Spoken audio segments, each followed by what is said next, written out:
to make good choices when you know what the good choices are. So we want to reinforce the good stuff. Again, there's some behaviorism there. We want to reinforce and encourage the good stuff. We want to remind them that, yes, that's how you need to be behaving. That's the kind of things that you need to do. That's the things that I would like from you.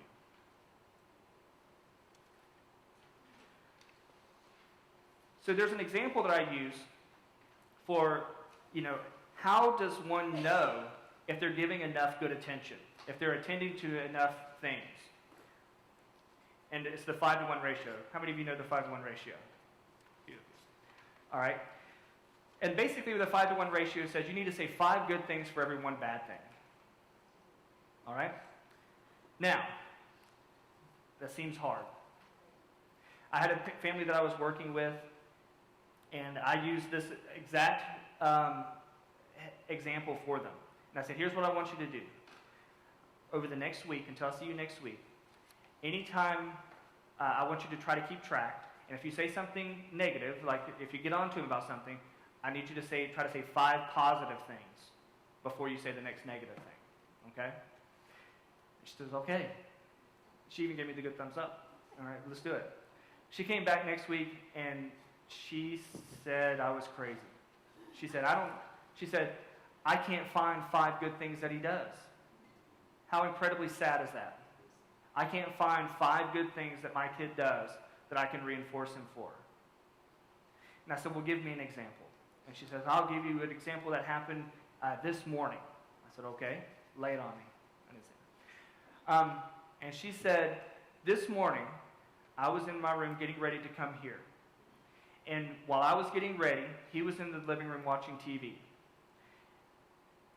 All of a sudden, I hear some scurrying around, and I go in there, and he is putting a wet towel, in the kitchen sink. And she said, after some questioning, I found out that once again, he took a juice into the living room with him to watch TV, and he spilled his juice on the floor. And I have told him 1,000,000 times that he is not to drink juice in the living room. If he wants juice, he has to drink it in the kitchen. And so once again, he does exactly what I tell him not to do.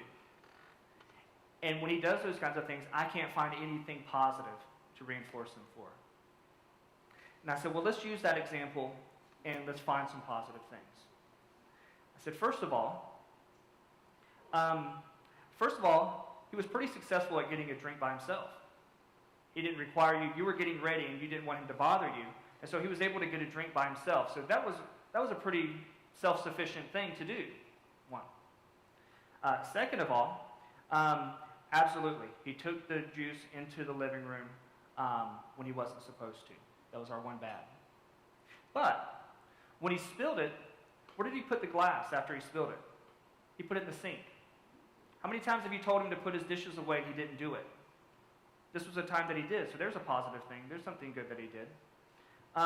What about, how did he respond when he spilled the juice? In the past, he put a pillow over it to hide it, right? He didn't this time, okay? So he made a good choice not to try to hide it. What did he do instead? He went and got a towel to try to clean it up. How many times have you tried to tell him to clean up something and he wouldn't do it? There's number 4. Good choices, good decisions to make. Okay? And then number 5 required a little bit more questioning. And what we find out with number 5 was he actually even went in to get some cleaner to try to clean it up. Okay? So there's 5 positive things in that exact same scenario that he did well for that one bad decision that he made to bring it into the living room when he wasn't supposed to. Positives are all over the place. You have to look for them, but they're all over the place. And sometimes we get so fixated on the negative things that we become blinded to the positive things, and we can't see them. What I would have liked for her to do is I would have liked for her to go in there and say, did you spill your juice? Haven't I said that this is what could happen if you spill your juice? Now, thank you for trying to clean it up. and thank you for trying to use the cleaner, because I know that I've told you before to use the cleaner, so that's a great job.